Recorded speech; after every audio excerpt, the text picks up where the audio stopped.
দীর্ঘ ৭ মাস পর তার সন্তানকে ফিরে পেল জুই। কিন্তু আমি ওইটা নিয়ে কথা বলবো না, আমি কথা বলবো জুইয়ের নিয়ে।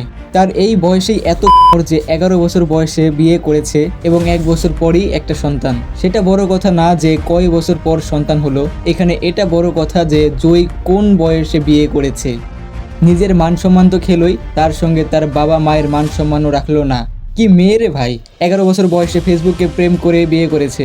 বাহ, সেটাও আবার কাকে? 22 বছর বয়সী এই গাঁজাখোরকে। ভাই তুই কিছু মনে করিস না, তোকে দেখলেই আমার গাঁজাখোর, হিরোইনখোর, বড়িখোর এরকম মনে হচ্ছে।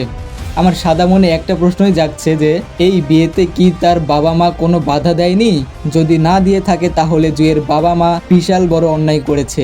আর যদি বাধা দিয়ে থাকে, মানে হয় না এরকম যে পরিবারের কেউ রাজি না কিন্তু মেয়ে বিয়ে করার জন্য পাগল, গলায় দড়ি দিতে চায়, বিষ খেতে চায়, আরও কত রকম চিন্তায় যে ফেলে পরিবারকে। এরকম অবস্থায় পড়ে যদি জুয়ের বাবা মা এই বিয়েতে রাজি হতে বাধ্য হয় তাহলে জুয়ের সাথে যা ঘটেছে বেশ ঘটেছে। আপনারা আমার কথা কেউ খারাপভাবে নেবেন না, একবার মন থেকে ভেবে দেখুন এই বাচ্চাটার এখন কি হবে। জুই না হয় আবার বিয়ে করবে। আমি তোর বড় ভাই হিসেবে তোকে একটা পরামর্শ দিতে চাই, অন্তত আর 10 বছর বিয়ের কথা ভাবিস না, আগে তোর বাচ্চাকে বড় কর, কিন্তু দেখিস তোর মতো যেন আবার করিস না। তুই তোর আর তোর বাবা মার মুখে চুনকালি মাখালি। তোর চুনকালি মাখানোর কথা হয়তো সোশ্যাল মিডিয়াতে কেউ বলছে না, কিন্তু বিশ্বাস কর সবাই মনে মনে এটাই ভাবছে যে তুই একটা, বললাম না।